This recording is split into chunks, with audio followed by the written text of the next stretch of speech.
Sir Jaganmohan Reddy గారు అంటే 151 సీట్ల నుంచి 11 సీట్లకైతే పడిపోయారు సార్. మరి ఇంత ఘోర పరాభవం వాళ్ళు కూడా ఊహించి ఉండరు. ఇప్పుడు ఇక్కడ నుంచి ఎలా విధంగా కంబ్యాక్ ఇస్తారు అని చెప్పేసి అసలు ఏం చేస్తారు జగన్మోహన్ రెడ్డి గారు? ఈ 5 సంవత్సరాలు ఎలా సర్వైవ్ అవుతారు, మళ్ళీ పార్టీని ఎలా నిలబెడతారు అని చెప్పేసి వార్తలు అయితే ఘోరంగా చర్చించుకుంటున్నారు. ఈవెన్ వైసీపీని కాంగ్రెస్ పార్టీలో విలీనం చేయబోతున్నారన్న వార్త కూడా వినిపిస్తుంది. ఎందుకంటే నిన్న కూడా డీకే శివకుమార్ గారిని ఆయన కలవడం చూస్తున్నాం. మరి 5 సంవత్సరాలు ఈ 11 మంది ఎమ్మెల్యేలతో అసలు జగన్మోహన్ రెడ్డి గారు ఏం చేయబోతున్నారు, ఏ విధంగా కంబ్యాక్ ఇస్తారు? మీ ఒపీనియన్ ఏం చేయాలి సార్? అసలు తెలియదు. ఎందుకంటే జగన్మోహన్ రెడ్డి గారి ప్రవర్తన మనం సరిగ్గా ఊహించడము చాలా కష్టం. ఆయన చాలా చిన్న వయసులో ముఖ్యమంత్రి కావడం, తర్వాత అనుభవం లేకపోవడం, 5 ఏళ్ళు ముఖ్యమంత్రిగా పనిచేశాడు, ఆ అనుభవం కూడా ఉంది. తాను చేసిన విధాన నిర్ణయాల పట్ల జనం ఎందుకు ఇంత ఆగ్రహంగా ఉన్నారు అని తప్పకుండా ఆలోచించవలసి వస్తుంది. విధాన నిర్ణయాలు చేసేటప్పుడు చాలా మంది చెప్పారు, రాశారు, కానీ ఆయన పట్టించుకోలేదు. ఎందుకంటే ఆంధ్ర ప్రాంత ప్రజలకి ఈ రాష్ట్ర విభజన ఏదైతుందో అది వాళ్ళకి మింగుడు పడల. ఎందుకంటే వాళ్ళు తెలంగాణ రాష్ట్రం కావాలంటే అక్కడ వద్దని అన్నారు తప్పించి మనకంటూ రాష్ట్రం వస్తే మనం ఏం చేయాలి, ఏమడగాలి అనేటువంటి దాని మీద ఒక స్పష్టత లేదు ఆ ప్రాంతానికి. దానివల్ల ఏమైపోయిందంటే అది ఆ మూమెంట్కి తెలంగాణలో కనీసం ఇది కావాలి, ఇది కావాలి.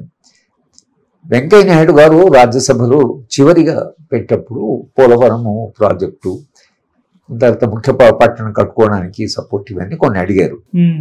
కానీ భిన్న కారణాల వల్ల భారతీయ జనతా పార్టీ అది ఎంత సహాయం చేయాలో అంత సహాయం ఆయనలో ఈయన పూర్తిగా వాళ్ళకు మద్దతు ఇచ్చాడు, కానీ వాళ్ళు ఆయనకు ఎంత సహాయం చేయాలో అంత సహాయం చేయలేదు. వాళ్ళ పార్టీ స్వభావంలో కూడా అక్కడ పాలించే పార్టీకి వేరే పార్టీ ఉన్నప్పుడు వాళ్ళు బలపడతారు కనుక ఎక్కడ అపోజిషన్ పార్టీ ఉన్నా వాళ్ళు ఎక్కువగా సహకరించలేదు. కనుక వాళ్ళకేంటంటే మనకు హైదరాబాద్ నగరం పోయింది కదా అని, ఆంధ్ర ప్రాంతం వల్ల కోపమంతా తెలంగాణ పడిపోయిందని కాదు, హైదరాబాద్ సిటీ పోయింది కదా అని. చంద్రబాబు నాయుడు ఏం చేస్తాడంటే దాని మీద ఈ హైదరాబాదు నగరం లాగానే అమరావతిని డెవలప్ చేస్తాను అనేటువంటి దాంతో ఆయన మొదటిసారి గెలిచాడు. గెలిస్తే ఆయన ఏ స్థలాన్ని అనుకున్నాడు అది కొంచెము black cotton soil, loose foundations, చాలా లోపలికి పోవాలి. అది తర్వాత అక్కడ చుట్టూ భూములని అంటే కొనడం కానీ ల్యాండ్ పూలింగ్ అని భూమి తీసుకున్నారు. ఆయన అనుకున్నంత వేగంగా క్యాపిటల్ సిటీని బిల్డ్ చేయలేకపోయారు. ఆయన అనుకున్నాడు చాలా వేగంగానే మనం బిల్డ్ చేద్దాం అనుకున్నాడు, కానీ అంత వేగంగా అది కాలే. ఎందుకంటే అన్ని సమస్యలు ఉన్నాయి కనుక ఏదో ఆ కట్టిన వాటిని కూడా తాత్కాలికమైన బిల్డింగ్లు అన్నారు.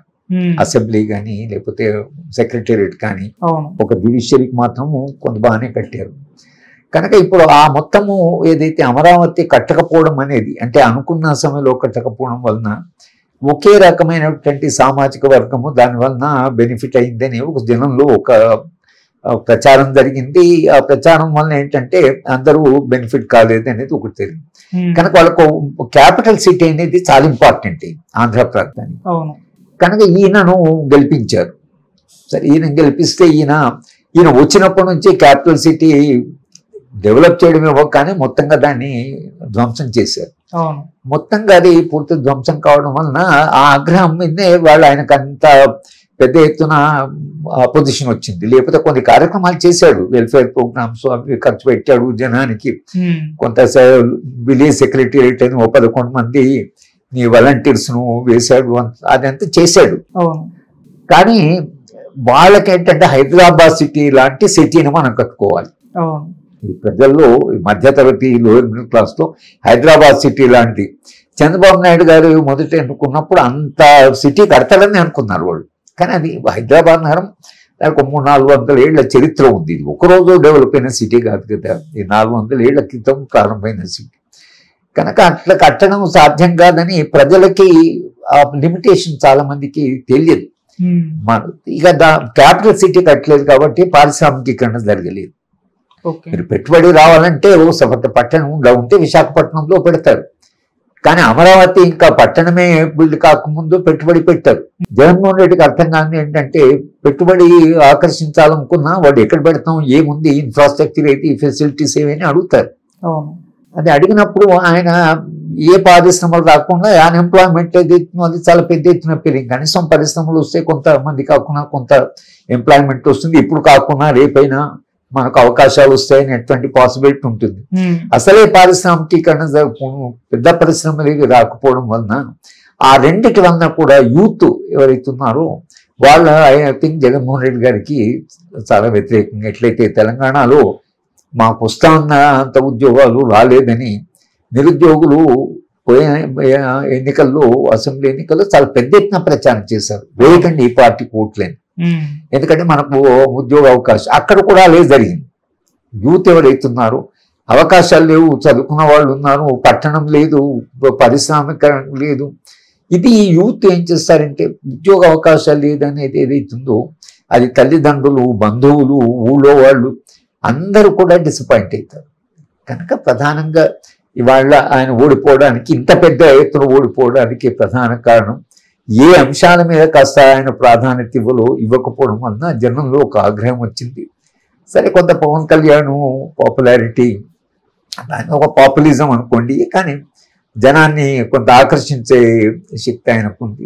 బీజేపీ పార్టీతో కలవడం వలన వాళ్ళకు వచ్చిన అడ్వాంటేజ్ ఏంటంటే బీజేపీ పార్టీ అక్కడ, ఇక్కడ టీడీపీ పార్టీ ఉంటే మనకు ముఖ్య పట్టణం డెవలప్ చేసుకోవడానికి, తర్వాత మనకు పారిశ్రామికీకరణకి అది మనకు సహాయం చేస్తుందని కూడా కొంతవరకు అది బీజేపీకి మద్దతు ఏం లేదు.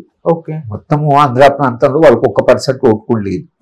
కానీ బీజేపీ టీడీపీతో జాయిన్ కావడం వలన బీజేపీ టీడీపీకి సహాయం చేస్తుంది కాబట్టి మనకు తప్పకుండా మనకు కొంత కాకుండా కొంత ప్రయోజనం ఉంటుంది అనేటువంటిది కూడా ఆలోచించి మొత్తంగా ప్రజలు పెద్ద ఎత్తున చంద్రబాబు నాయుడు గెలిపిస్తారు. కానీ చంద్రబాబు నాయుడు గారు చెప్పిన మాటలు బీజేపీ వాళ్ళు వింటారా? కేంద్ర ప్రభుత్వం ఈయన అడిగిన సహాయం చేస్తారా? ఎంత సహాయం చేస్తారు అనేది, ఎందుకంటే మోడీ మనస్తత్వం కానీ బీజేపీ మనస్తత్వంలో ఒకరు చెప్పితే అట్లా ఇవ్వడము అనేది ఇంకా వాళ్ళకు కొయిలిషన్ పాలిటిక్స్ అర్థం కాలే వాళ్ళకు. కనుక ఈ ఈక్వేషన్ ఎట్లా పనిచేస్తుందో మనకు ఒక 5-6 నెలలు చూస్తే తెలుస్తుంది. స్పీకర్ పోస్ట్ అడిగాడన్న వార్తల్లో మనకు వచ్చింది. ఏమదంతా వాడు పట్టించుకున్నట్టుగా లేదు. వాడు నిజంగానే ఈయన అడిగి ఉంటే వాడు పట్టించుకోలేదు. నిజంగానే రేపు మాకు క్యాపిటల్ సిటీ కట్టుకోవడానికి మీరు మాకు సహాయం చేయాలంటే ఈయన అడిగినంత సహాయం వాళ్ళు చేయకపోతే అప్పుడు చంద్రబాబు నాయుడు గారి పరిస్థితి ఏమిటనేది కూడా ఉంటుంది. కానీ పరస్పరం సహకారం చేసుకొని ఒకవేళ నిజంగానే ఇప్పుడు ఆయన తీసుకున్నది సివిల్ ఏవియేషన్ తీసుకున్నారు, విమానాశ్రయాలు కట్టడం, విమానాశ్రయం ఒక అంతర్జాతీయ విమానాశ్రయం కట్టాలని చంద్రబాబు నాయుడు గారికి ఇక్కడ ఎట్లయితే డెవలప్ చేశారో అక్కడ కూడా ఒక అంతర్జాతీయ విమానాశ్రయం చాలా పెద్ద ఎత్తున కట్టాలి అని ఆయనకు ఉంది. అందుకని ఆయన తీసుకోవడం, ఆయన పార్టీకి సంబంధించిన వాడికి ఇచ్చే పోర్ట్ఫోలియో ఆయన తీసుకున్నాడు. దానికంటే ఆయన అర్బన్ డెవలప్మెంట్ లేకపోతే పరిశ్రమల శాఖను తీసుకుంటే కొంత బాగుండేది. కానీ ఎందుకో మొదట కూడా ఆయన సివిల్ ఏవియేషన్ తీసుకున్నాడు గతంలో కూడా, మళ్ళీ ఇప్పుడు అదే పోర్ట్ఫోలియో ఇచ్చారు. కనుక ఇప్పుడు ఈ ఈక్వేషన్ పనిచేస్తున్న మాలాంటి విశ్లేషిస్తున్న వాళ్ళకు కూడా మరి మోడీ లేదా బీజేపీ స్వభావం కొంత మారుతుందా? చంద్రబాబు నాయుడు గారు అడిగిన అకామిడేట్ చేస్తారా? అడిగిన వాళ్ళు మేమేమి ఇచ్చేది అసలు అనేది అట్లా పోతారా? పోయినప్పుడు చంద్రబాబు నాయుడు గారు నేను బయటికి వస్తాను, తర్వాత నేను ఇండియా అలయన్స్కి వెళ్ళిపోతాను అనేంత సాహసము ఆయన చేయగలడా? నిజానికి బీజేపీ పార్టీని లేదు నేను వెళ్ళిపోతానని అనేంత దూరం వెళ్ళిపోతాడా లేదా అనేది కూడా చాలా ప్రశ్నార్థకమైంది.